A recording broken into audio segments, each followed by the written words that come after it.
Sejam bem-vindos ao canal Visita ao Passado. Hoje mencionaremos a ascensão de Hitler.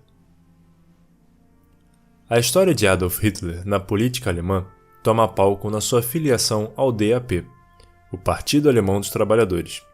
Entretanto, os acontecimentos que antecederam essa filiação são extremamente importantes para compreender a ascensão do líder sanguinário do Terceiro Reich. No ano de 1905, Adolf, um jovem de 16 anos, órfão de pai, se mudou para Viena com sua mãe, às custas de uma pensão que recebia pela morte de seu falecido pai. A cidade era conhecida como o antro do preconceito religioso e do racismo, sendo amplamente difundidos os pensamentos do pangermanismo, antissemitismo e anti-eslavismo. O prefeito da cidade, Karl Lueger, explorava para fins políticos a discriminação, o antissemitismo e o nacionalismo alemão que cresciam na cidade.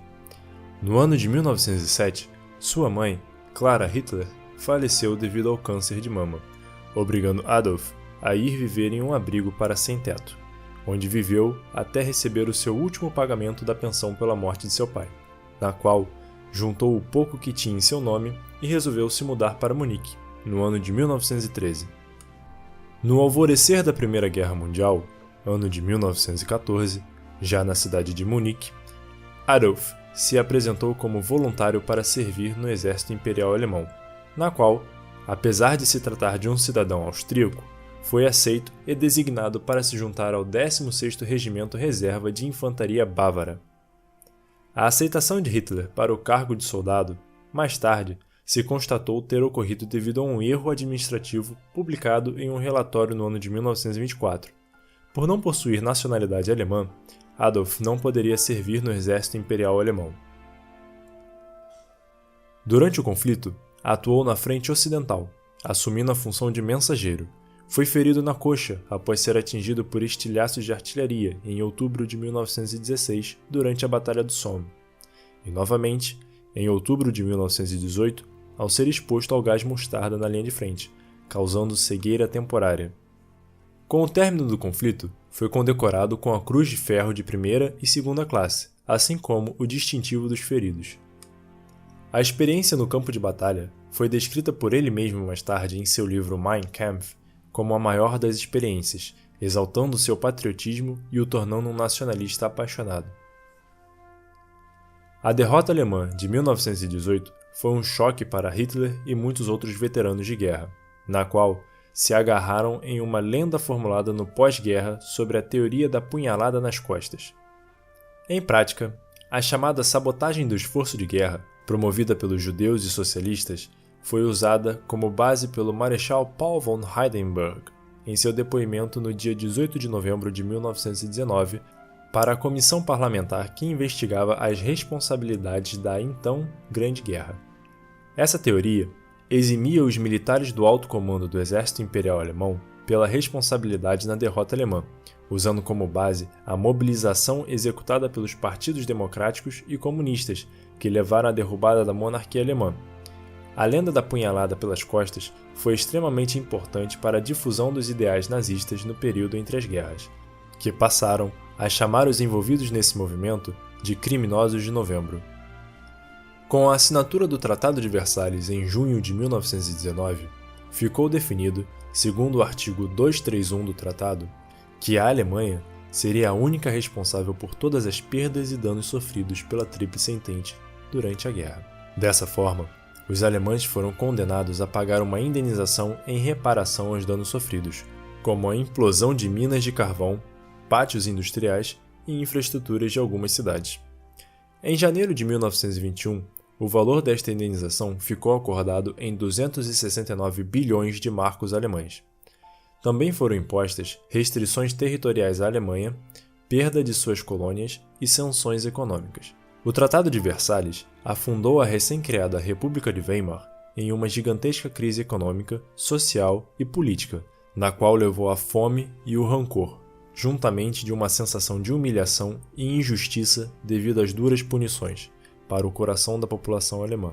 Esses sentimentos seriam explorados por Adolf Hitler anos depois. Com o final da Grande Guerra, Hitler voltou para Munique, onde decidiu permanecer na carreira militar, pois era um órfão, sem estudos, desempregado e com nenhuma perspectiva de vida fora do exército. Hitler acabou sendo designado para o Departamento de Inteligência do Comando de Reconhecimento daquilo que restou do exército alemão. Por ser membro do exército, Hitler não poderia se filiar a um partido político. Entretanto, sob as ordens do capitão Karl Mayr, candidatou-se para o Partido Alemão dos Trabalhadores, no dia 12 de setembro de 1919, com o objetivo de monitorar as reuniões do DAP. Hitler apresentou interesse nas atividades do DAP e eventualmente foi convidado pelo fundador do partido, Anton Drexler, tornando-se o 55º membro. Drexler o persuadiu com sua ideologia antissemita, nacionalista e antimarxista, da qual Hitler também compartilhava. O pensamento antissemita já era amplamente difundido na sociedade alemã, estando presente até mesmo dentro das universidades, sendo amparados por duas escolas de pensamento antissemitas existentes em Munique na época. Os chamados antissemitas racionais, que defendiam uma solução não violenta à questão judaica, e aqueles chamados antissemitas pogrom, na qual defendiam abertamente a violência contra os judeus. O partido ainda era pequeno, não possuía popularidade nem seguidores, apenas algumas dezenas de membros que se reuniam todas as semanas para discutir suas ideias racistas. Dentro dessas reuniões, Hitler se destacou perante os demais membros com a sua oratória cativante que se desenvolvia progressivamente após cada reunião, resultando em um aumento significativo da popularidade do partido, na qual reuniu centenas de ouvintes entre os anos de 1919 e 1920. O Partido Alemão dos Trabalhadores muda drasticamente a sua audiência após Hitler ser convidado para um evento de oficiais do exército, chamado de Iron Fist. Neste evento, Hitler conheceu Ernst Röhm e Hermann Göring, passando a desenvolver novos contatos e alianças no meio político e militar. As reuniões do DAP passaram a ser frequentadas por soldados de Röhm, na qual já haviam recebido treinamento político e estavam habituados a seguir ordens. Devido ao grande sucesso de Hitler dentro do partido, no decorrer de 1920, viria a ser nomeado chefe de propaganda do partido e assumiu o objetivo de levar o nacionalismo ao público da classe média, através de suas propagandas. Em fevereiro de 1920, agora com um público de 2.000 ouvintes nas reuniões do DAP, Hitler resolve tornar o partido mais atraente para as demais classes sociais alemãs, e no dia 24 de fevereiro de 1920, o DAP, Partido Alemão dos Trabalhadores, viria a ser renomeado para NSDAP, Partido Nacional Socialista dos Trabalhadores Alemães. A renomeação original que Hitler almejava seria o Partido Social Revolucionário, com o objetivo de distanciar o seu partido com as associações socialistas que cresciam na Europa. Entretanto, através da persuasão de Rudolf Jung, Hitler concordou em utilizar o termo nacional-socialismo. O termo nazi, ou nazismo, vem do nacional-socialismo. Não era uma abreviação aceita pelos membros do partido, pois foi originada de forma pejorativa, uma referência coloquial ao camponês atrasado, sendo amplamente difundida e utilizada pela oposição e futuramente por inimigos de guerra. Hitler fora dispensado do exército em 31 de março de 1920 e passou a se dedicar em tempo integral ao NSDAP.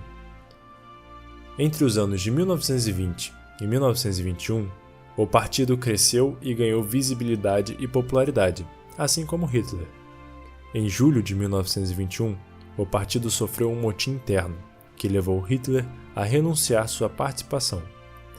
Sabendo que a saída de Hitler significaria o fim do NSDAP, membros do conselho o convocaram para voltar ao partido.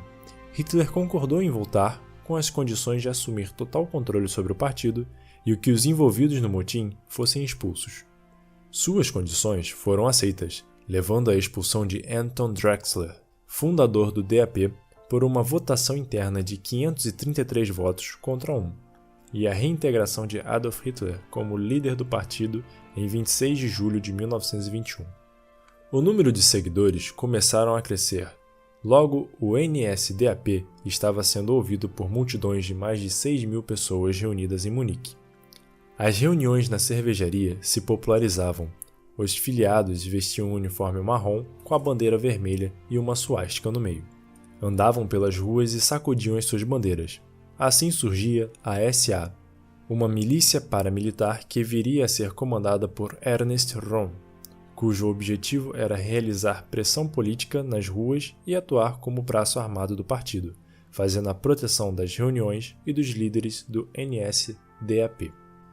Inspirado nas ações de Benito Mussolini, que realizou a Marcha sobre Roma em 1922, um movimento fascista para tomar o poder na Itália, e com a formação da SA, o braço armado do NSDAP, Hitler buscou se aproximar de Erich Ludendorff, um general veterano de guerra.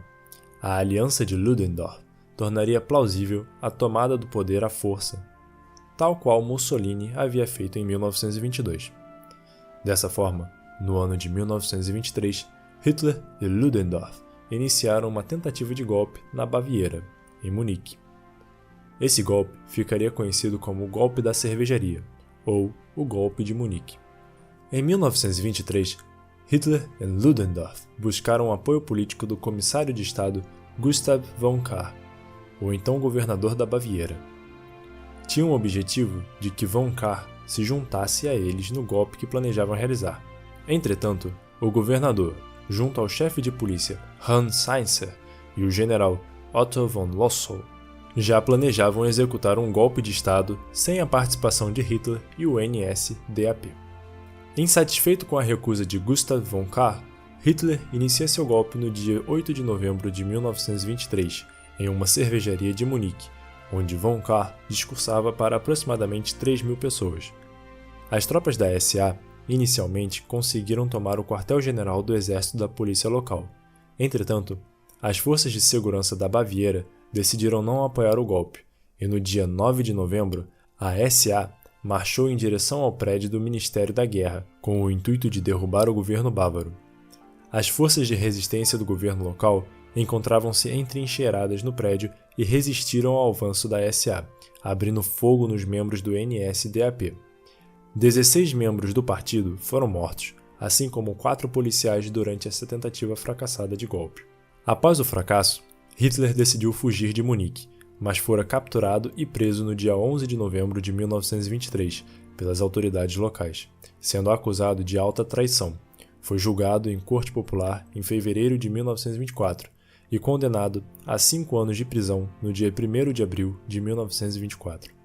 Hitler aproveitou os holofotes proporcionados pelo golpe fracassado e discursou, durante seu julgamento, para atrair seguidores à sua causa. Durante sua estadia na prisão, o partido passou a ser liderado por Alfred Rosenberg, mas Hitler ainda era muito querido dentro do partido, recebendo muitas visitas de colegas e cartas de apoiadores. Adolf aproveitou seu tempo como presidiário para escrever sua autobiografia, o livro Mein Kampf, que na tradução fica Minha Luta. Nele, Hitler detalhou seus planos para transformar a sociedade alemã, baseando-se naquilo chamado de raça ariana e a sua suposta superioridade, deixando passagens explícitas sobre o genocídio das demais raças. Hitler foi liberado da prisão em 20 de dezembro de 1924, permanecendo pouco mais de um ano preso, recebendo o perdão da Suprema Corte da Baviera, decisão essa que sofreu objeção do Procurador-Geral dos Estados. O governo alemão tentou extraditar Hitler para seu país de origem, a Áustria.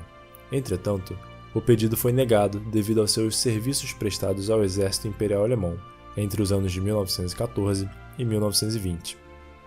Em 7 de abril de 1925, Hitler abdicou de sua cidadania austríaca. Após a tentativa de golpe, o NSDAP foi banido da Baviera. A situação econômica do país estava começando a melhorar e as situações políticas haviam reduzido. Hitler não possuía mais a oportunidade para promover as suas antigas agitações políticas. Dessa forma, Hitler foi obrigado, em 4 de janeiro de 1925, a firmar um acordo com o primeiro-ministro bávaro, na qual acordava em buscar o poder através de meios democráticos. Após esse acordo, em fevereiro de 1925, o Partido Nazista saía da ilegalidade. O NSDAP passava a ser integrado por figuras como Joseph Goebbels, que assumiria a responsabilidade de organizar e crescer o partido através da propaganda. Ao longo dos próximos anos, a crise econômica na Alemanha começava a dar sinais de melhoria pela primeira vez desde a guerra.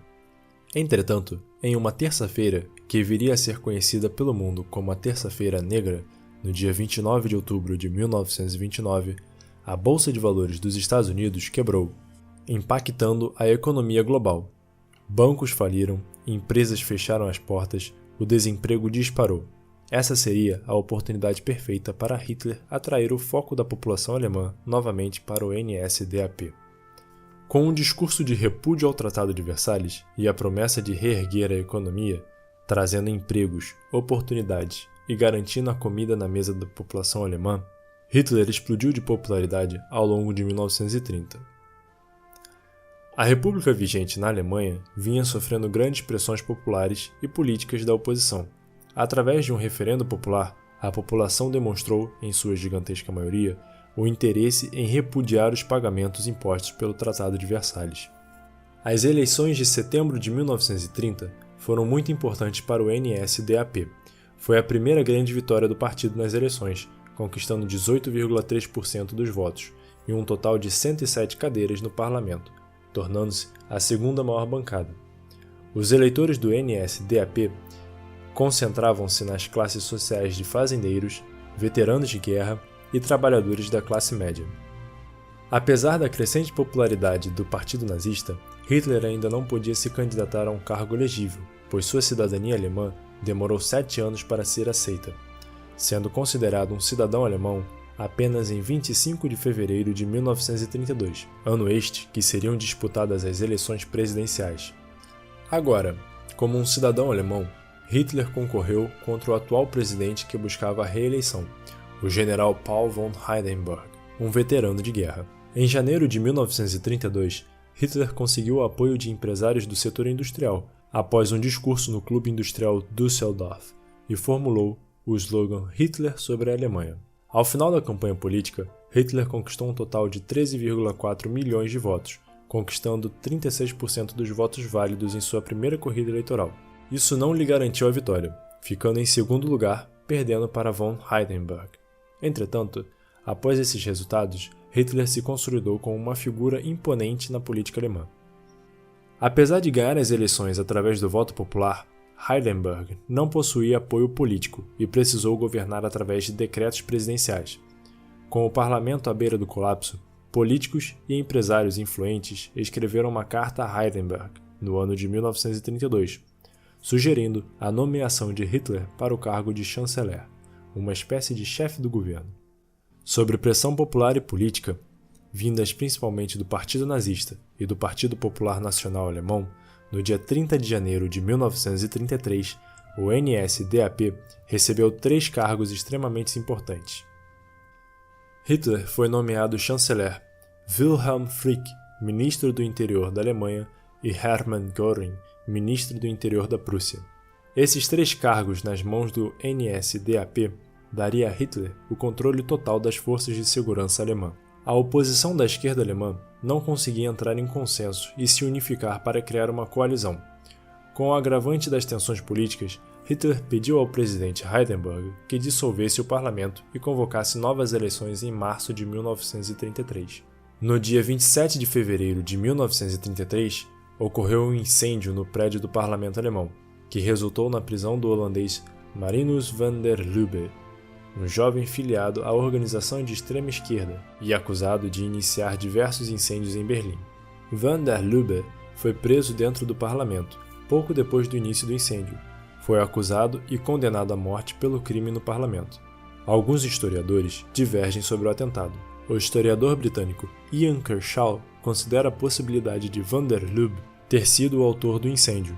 Contudo, o historiador William Scheer acredita ter se tratado de um ataque de falsa bandeira nazista, na qual van der Lubbe fora incriminado pela ação.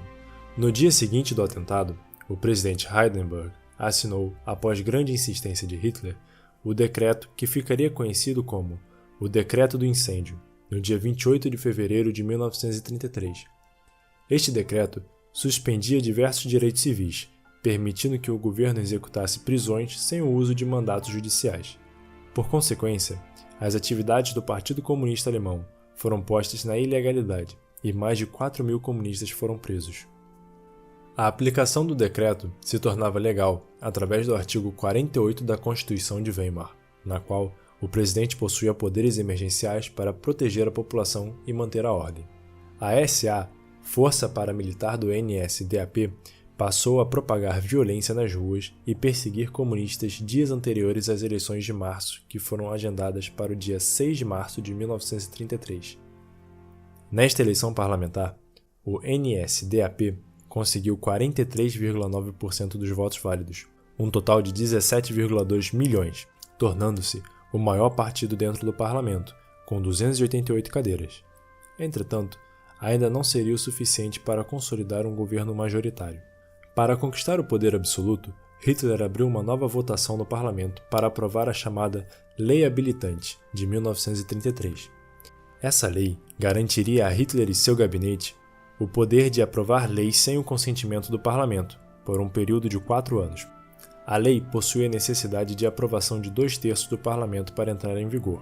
Com o decreto do incêndio aprovado semanas antes, os nazistas executaram a prisão de 81 parlamentares membros do Partido Comunista e impediram a participação de muitos outros membros dos partidos de esquerda.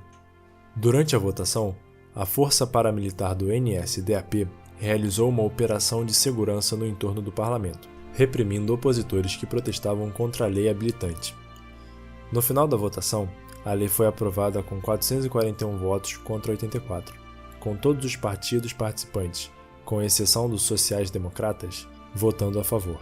Com o poder legislativo e executivo em mãos, Hitler iniciou uma repressão contra a oposição, banindo todos os partidos de oposição e confiscando seus pertences, prendendo e assassinando os opositores. Diversos líderes sindicais e ex-aliados foram caçados e executados por Hitler. Em julho de 1933, o Partido Nazista foi declarado o único partido legal na Alemanha. Apesar de tanta violência que chocava países vizinhos e algumas classes da sociedade alemã, a gigantesca maioria da população alemã acreditava que todas as prisões e assassinatos significavam que Hitler estava restaurando a ordem no país. O decreto do incêndio do parlamento, somado à lei habilitante, transformou o governo de Adolf Hitler em uma ditadura respaldada pelas leis, e dessa forma, no ano de 1933, a ascensão de Hitler sobre o poder toma palco na Alemanha. Para saber de mais destaques da história, siga o canal e acompanhe os próximos vídeos.